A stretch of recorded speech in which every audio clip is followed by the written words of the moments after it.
नमस्कार दर्शकों, मेरा नाम सोनू और आज मैं आपके लिए चंदा मामा की एक कहानी लेकर आई हूँ जिसका शीर्षक है अंधविश्वास।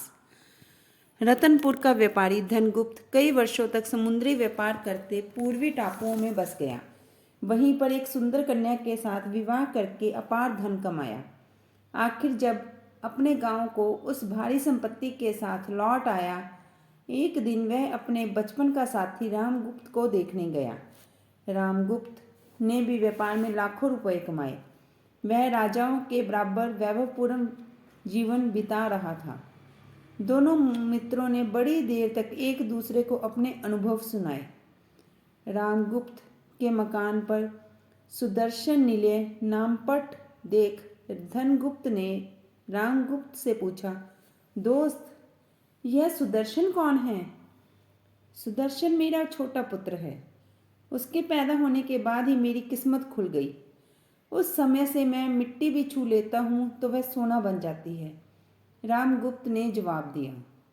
इसके बाद बड़ी देर तक बातचीत होती रही, पर हर बात में रामगुप्त अपने छोटे पुत्र का जिक्र करता।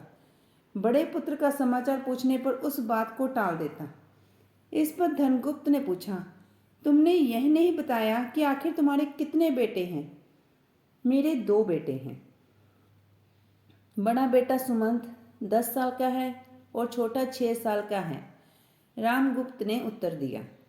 धनगुप्त को इस बात का आश्चर्य हुआ कि रामगुप्त जैसे स्वावलंबी को अपने ऊपर विश्वास होना चाहिए, पर अपनी किस्मत के अन्य कारणों पर नहीं। इससे भी भयंकर बात यह थी कि जब रामगुप्त अपने छोटे बेटे की किस्मत पर ऐसा प्रबल विश्वास रखता है, तब वह घमंडी बनकर बिगड़ सकता है। इसी प्रकार रामगुप्त के बड़े पुत्र के भीतर उसका आत्मविश्वास मिट जाने का खतरा भी है।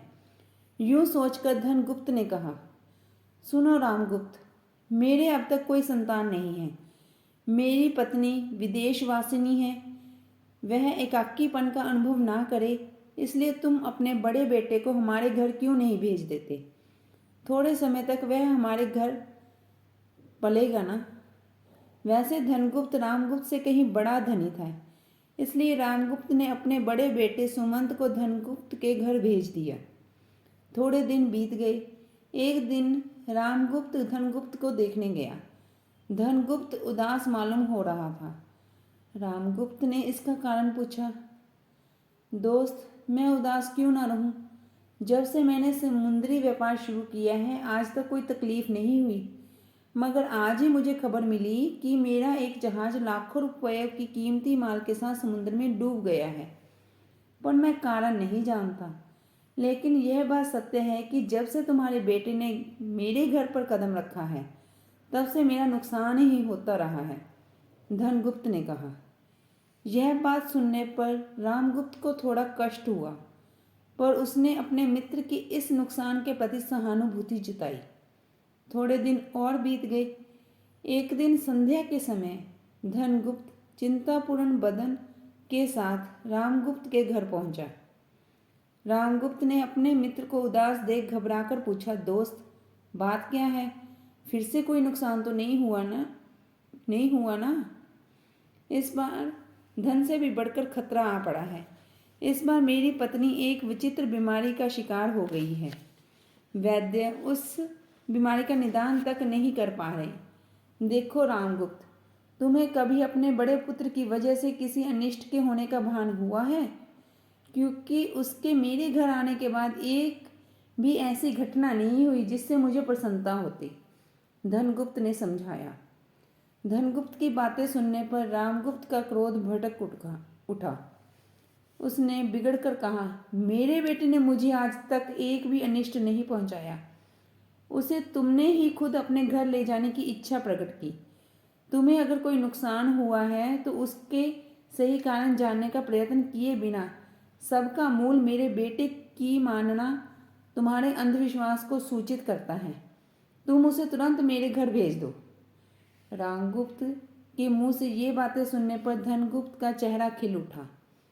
उसने कहा, हाँ रामगुप्त, यही मुझे भी अच्छा मालूम होता है। तुम अपने लड़के को अपने घर ले जाओ। अभी तुम मेरे साथ चलो, फिर देरी ही किस लिए?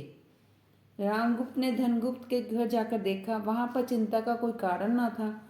उसका घर एकदम शोभामयान था, आनंदप्रद था। धनगुप्त की पत्नी सारे बदन में कीमती आभूषण पहने हुए थी।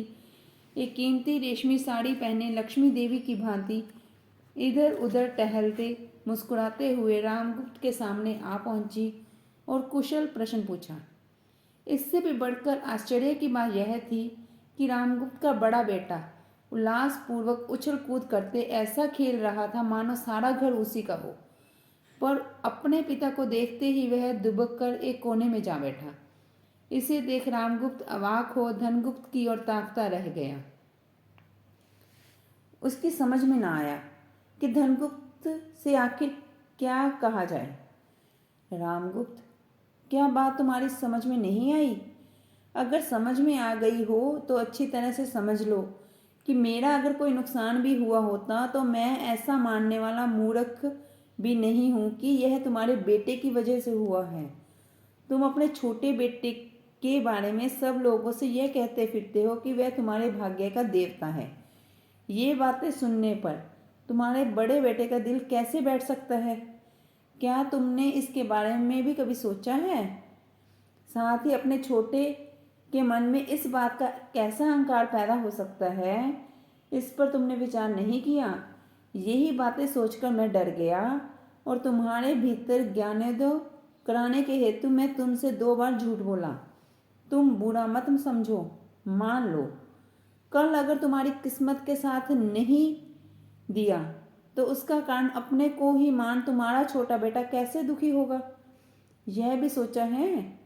तुमने जब मेरे भीतर अंधविश्वास को पहचाना तभी मेरा प्रयत्न सफल हो गया।